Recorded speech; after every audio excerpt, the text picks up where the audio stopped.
Hey, my amazing listener. I am like doing what I never do, and that is popping in before the episode even starts because I've got a favor to ask you. It'll take you like 2, possibly 3 minutes to do this favor for me. But the Big Small Business Survey has just opened for 2023, and I would love for you to be one of the small business owners who has their voice heard. You can go to all the W's, the big small business survey.com, and you can fill out the survey there. I'm doing the survey with some other amazing humans in the business space here in Australia, including Dale Beaumont, Andrew Griffith, David Jennings, and of course, Katrina McCarter. So all five of us would really appreciate you taking the time to go to the big small business survey.com and filling out the survey. Thank you. All right, here's the episode. Hey, welcome to the Small Business Made Simple podcast, brought to you by socialmediaandmarketing.com.au. Being in business is never easy, but it can be simple, or at least simpler. Join me, your host Jen Donovan, every week where we focus on marketing, social media, and working towards simplifying your business. You with me? Let's do this. If you're gonna dream it big, 'cause someone out there listening. Everyone's got a voice to give, and it's time I heard you whistling, 'cause there's no point at all, in dreaming small. Why, hey there, my amazing listener. Thank you for joining me for episode 263 of the Small Business Made Simple podcast. Thank you, as always, for lending me your ears today. I know you have lots of choices out there, and I really do appreciate you making my podcast one of them today. If you are enjoying this podcast and you have a spare 30 seconds in your life, I would love you to take a screenshot of you listening to it, or take a selfie of you listening to it, share it on your socials, and tag me. That would be super cool to get to know you a little bit better as a podcast listener. Of course, you can find the show notes for this particular podcast episode at all the W social media and marketing.com.au/263. You may need that link today because we are talking about AI tools that I use inside my business to make business life simpler. So you may want a couple of those links. So keep that link in mind. But before we get into that, couple of things. Did you have a listen to last week's episode? It was with the amazing Jessica Osborne, and we were talking about how to put your prices up without losing customers. Something that a lot of people do actually think about is, what if I put my prices up and I lose my customers? What if you don't put your prices up and you lose your business? Anyway, there was some real gold in that conversation. Head back and listen to episode 262 if you haven't already. And a big shout out to this week's podcast sponsor, Turn Back Time Radio. I am going to let Neil Butler, my good friend, tell you all about Turn Back Time Radio. Are you tired of listening to the same old radio stations, the same sound, the same tired jokes presented by the same voices? Then have I got some news for you. Turn Back Time Radio is here, playing the very best music of the past 70 years, 24 hours a day, 7 days per week. No ads and no presenters talking over the tracks. Just songs you know, back to back to back. You can download the free Turn Back Time Radio app for your Apple or Android device and listen wherever you go. And unlike the streaming services, it won't cost you a single cent to listen. Free to listen, songs you know, uninterrupted 24/7. This is radio as it should be. Find out more about Turn Back Time Radio on our website at www.turnbacktime.radio. Turn Back Time Radio. Great music, great times. It's radio as it should be. Thanks so much, Neil, for supporting the podcast. And remember, you can find Turn Back Time Radio at all the W's, turnbacktime.radio. As I mentioned a little bit earlier, I'm here to share 3 AI tools that I pretty consistently use inside my business that are definitely making my business life simpler, and I really wanted to share them with you. So the first probably won't surprise you. It is ChatGPT. It's become a real integral part of my way. I use it like a sounding board, like I would use you. If you were in the room with me, I'd be like, "How do you do this? And where would I find that? And how do I spell that? And what's another word for that?" These are the questions that I ask ChatGPT all the time. And I find myself actually using it more than I use Google, if I'm completely honest, these days. I'll ask it things like, "What websites would you recommend to find information on UX design?" And it spits out some websites for me. By the way, UX design is about designing websites with your user in mind, just in case you weren't quite sure what UX design was. Um, and if ChatGPT doesn't spit out what I'm looking for, I ask it a better quality question. Whereas if I went to Google and Googled like UX design for websites, it won't necessarily give me the websites I'm looking for. It will give me websites that are probably trying to sell me a program or sell me into them designing the UX for my website, and or someone who's actually just really good with their SEO, not necessarily giving me potentially websites that might actually tell me what UX design looks like. So ChatGPT, better than Google. In the past few days, when I say that I use it all the time, here's what I've asked ChatGPT in just the last few days. I've asked it to help me formulate some questions for a podcast interview that I want to do around International Rural Women's Day. I've asked it to restructure some headings in my new book, Small Town Big Impact, that's coming out very soon. I've played with the Canva plugin available on the paid version of ChatGPT. I've just swapped over to the paid version of ChatGPT. So I've been playing with that. I've been playing with another app, which is called SEO Core AI, which has actually done an analysis of my website from an SEO point of view, which has been a little bit interesting. And I've asked it to find some quotes. Actually, not some quotes. I've asked it to find the references who said these quotes, because there's a few quotes that I had in my book, and I'm kind of like, who actually said these quotes? I need to find out because sometimes Google just makes things or has been fed the information to make things up, where I was looking for the source, not the latest person to have said that particular thing. So I use it a lot. If you've never used ChatGPT, then I'll put the link in the show notes for you to go and open a free account. There's lots of copycat URLs out there.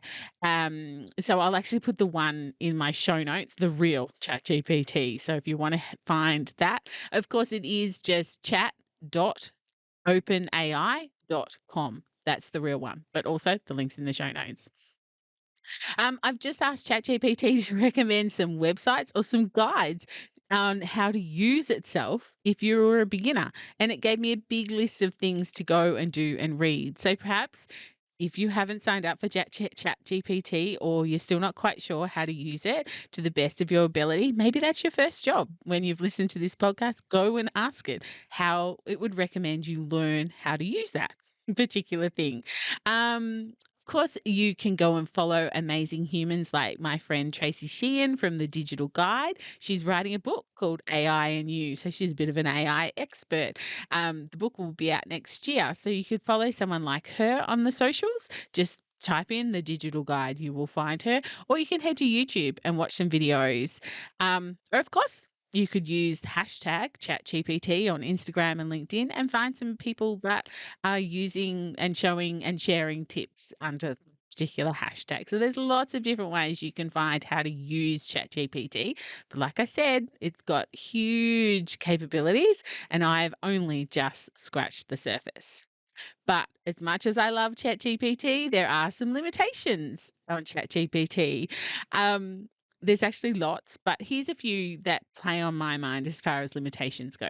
So the first one is its data point. So its last data point, according to itself, was September 2021. So any information on the website after that date, ChatGPT cannot use or help give you or enhance your answers by giving you more recent content. So that content is now 2 years old. So anything that's happened in the last 2 years, for me, it's like when we did the big small business survey last year, it can't use those results as far as data goes. So basically, you could say ChatGPT is still in COVID lockdown. Hopefully, they'll release new data points. I'm knew something like Tracy Sheehan, who is all over this sort of thing, would know better than me. But that's one, of course, limitation. Secondly, if you It's only as good as the questions you ask it. So if you don't like the answers it gives you to a question the first time around, be more specific. I can't tell you enough that you just need to be more specific if you want specific answers or specific answers. There's two instructions I nearly always give it. One is pretend you are a insert expertise, such as pretend you are a marketing expert, pretend you are a expert in web design, pretend you are a world-renowned e-commerce expert, etc., etc. So kind of ask it to pretend to be something.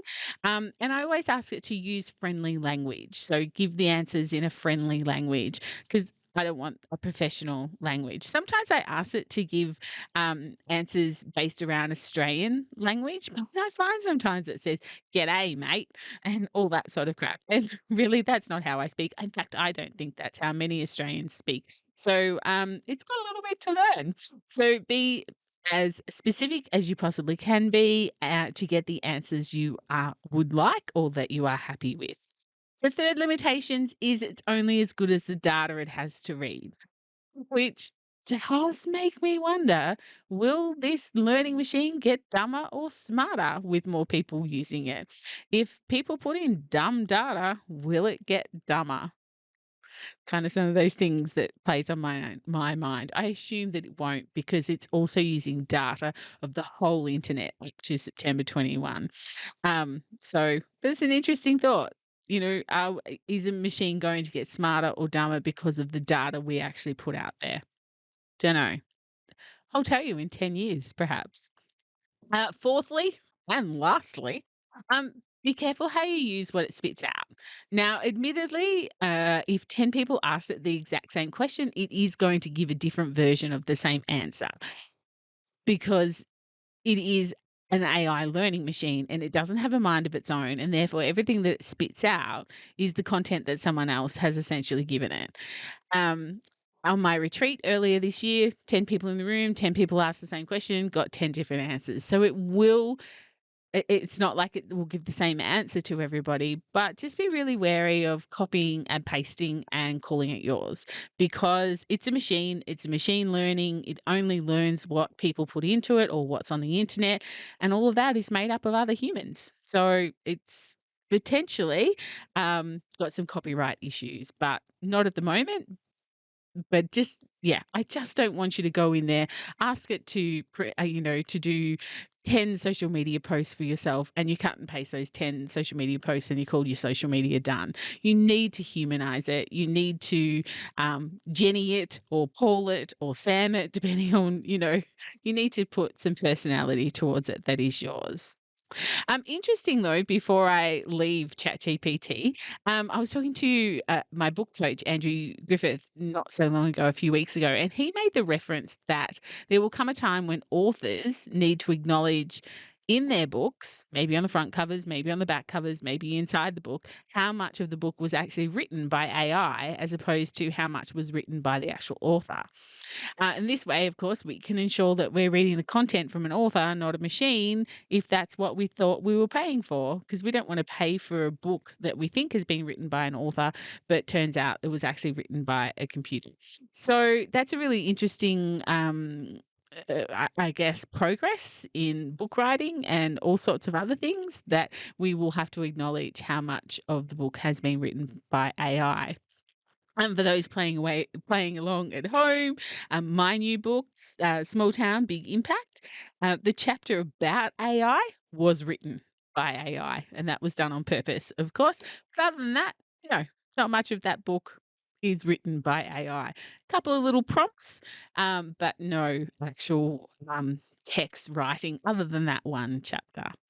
Okay, so that's enough on my absolute favorite tool, which is only pipped by Canva, of course, as my favorite all-time tool. We'll talk about Canva in a sec. But my second tool that's making my life simpler is Cast Magic, CASTMAGIC. Cast Magic. Now, if you don't do a lot of audio or video in your business, then this may not be a tool for you. But if you do a lot of audio or video in your marketing, it is literally magic. So basically what you do is you upload your MP3 file and it converts it to show notes, summaries, highlights, quotes, social posts such as LinkedIn posts, quotes, hook, calls to action. It'll break down the recording into timestamps to show each one broken into different speakers as well. Like if you're interviewing people, it will tell, it will break down the show notes into different speakers. It gives me titles and keywords and key bullet points and real scripts, as in REEL scripts. A newsletter, which is probably more like an email actually than a newsletter. And it also gives you threads for threads. So, Meta's new platform, Threads, it'll give you threads for threads. Um, it's amazing. I'm really experimenting hard with it. I'm using bits and pieces out of it, but I can see how it can really make your business life simpler if you do a lot of audio or a lot of video. Now, it's not free. And if you go to the Cast Magic website, which is castmagic.io, prices start at about 23 a month, which of course is going to be US dollars. But I'm going to let you into a little tiny secret. If you're super keen to give this a go, then I would run and go fast because as I'm recording this, what are we? At the start of October 2023, AppSumo has a deal on a lifetime deal. So if you don't know AppSumo, you've got to know AppSumo. It's a great marketplace for finding really cool apps. So APPSUMO, AppSumo, and Cast Magic at the moment is on sale for $23 for a lifetime. Not $23 a month, $23 for a lifetime. So that's a really cool little deal that AppSumo have going. The link, of course, is in the show notes. Otherwise, just go to appsumo.io, type in Cast Magic, and you will find it there, but it is in the show notes. Now, this isn't an affiliate. I have no link, no affiliate links with Cast Magic or ChatGPT or the next one. I'm just sharing this stuff to make your business life simpler. So I just want to be honest with you there. All right, the third and final tool that I want to talk to you about today is Canva. Now, stick with me here. You probably all use Canva, but how much of the AI side of Canva do you actually use? It's not all AI, but they are bringing out more and more AI tools on the platform, and I would really encourage you to go and have a look at them and go and have a play with them.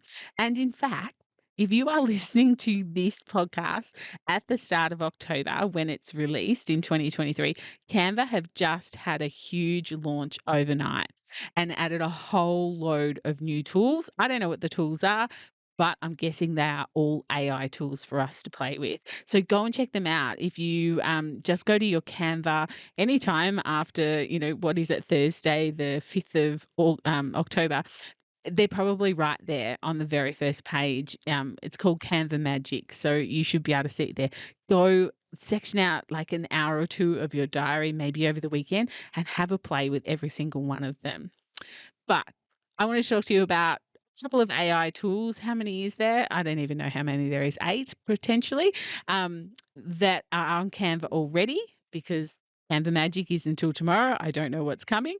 But here's the AI tools that are there at the moment that are pretty cool. So the first one is text to image. So basically it creates images based on your text prompts. Now they're not brilliant, but they are improving. It's a bit of a watch this space. Again, it's not probably. Again, it is all about the text prompts that you put in. The more specific you can be, the better the image will be that will come out. The second one is Magic Eraser. I am so in love with this tool. It removes unwanted objects from photos. Something that used to take a very long time and a lot of skill now just takes a few seconds. Magic Eraser. The next one is Magic Edit. It's the graphic design tool that you never knew you needed. So with one click and a few words, you can take an image and turn it into something different. Like, for instance, you could have someone with holding a birthday cake that's a vanilla cake, and now you can turn it into a chocolate cake with birthday candles on it. Like that is yeah, like I said, you might not know you needed this tool, but it's actually magic. called Magic Edit.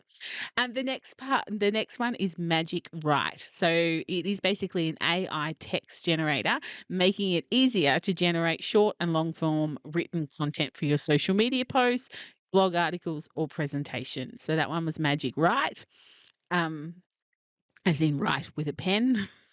Because this is not a visual medium, this is audio. So it's write as in write with a pen.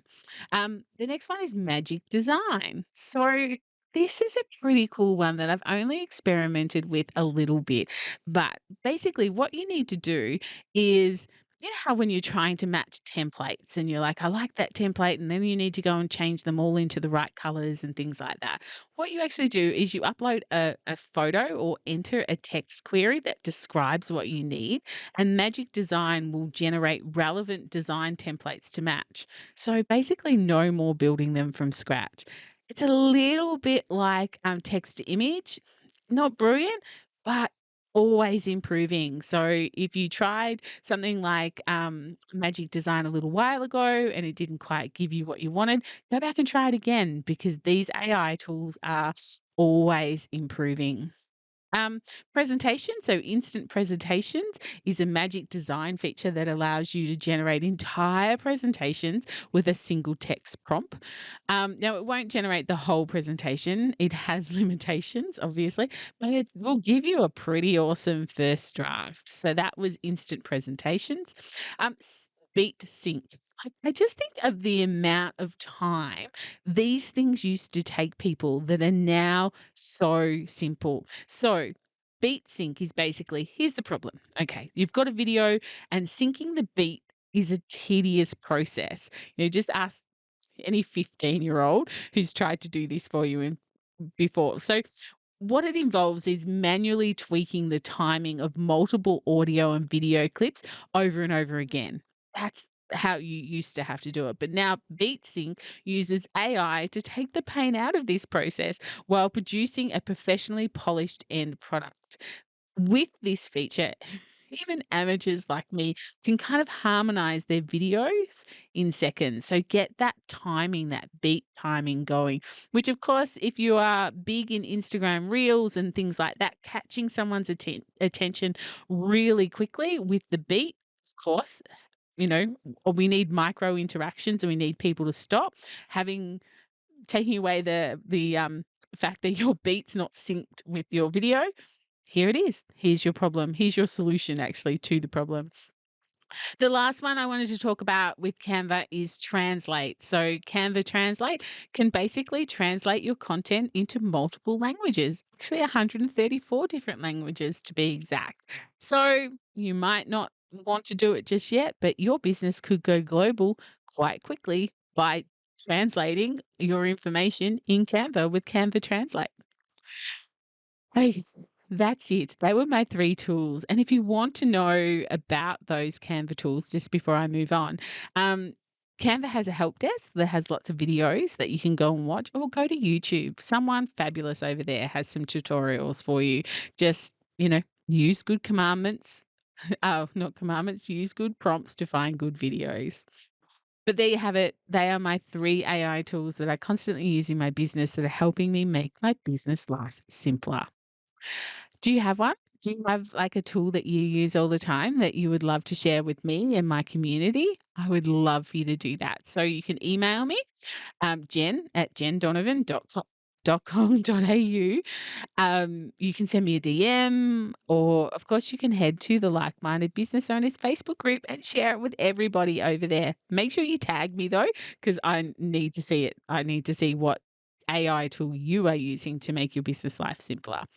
Of course, like I said at the start, you can find all the links that I've mentioned in the show notes, available at socialmediaandmarketing.com.au/263. And if you have a spare 30 seconds in your life, I would love for you to leave a rating and review for this podcast. One of the goals of mine this year was to reach more people with this podcast, and you leaving me a review can be your way of helping me do that. So thank you so much in advance. I will, of course, see you next week for episode 264. Do you know there's only 12 podcasts left for the year? So that's 12 weeks till the end of the year. which I'm so sorry, means one less week till Christmas. So 11 weeks to Christmas. Ooh, you probably will unsubscribe now, but please don't. Thank you again to Turn Back Time Radio for your support. You can visit them at turnbacktime.radio. And in the meantime, if we aren't social on social yet, please come and find me on Instagram, Facebook, and LinkedIn, and Threads, and TikTok now as well. But whatever you do, remember, my small business peep, as my opening song says, there is no point in dreaming small. No time like the present. Tell it like you feel it, say it proud, be true, and let us see you for the star that you are. No point in dreaming small. I would like to acknowledge the traditional custodians of the land, the Yorta Yorta people, on which I record this podcast and conduct my business today, and pay my respects to their elders, past and present. I extend this respect to the Aboriginal and Torres Strait Islander people here with us today as well.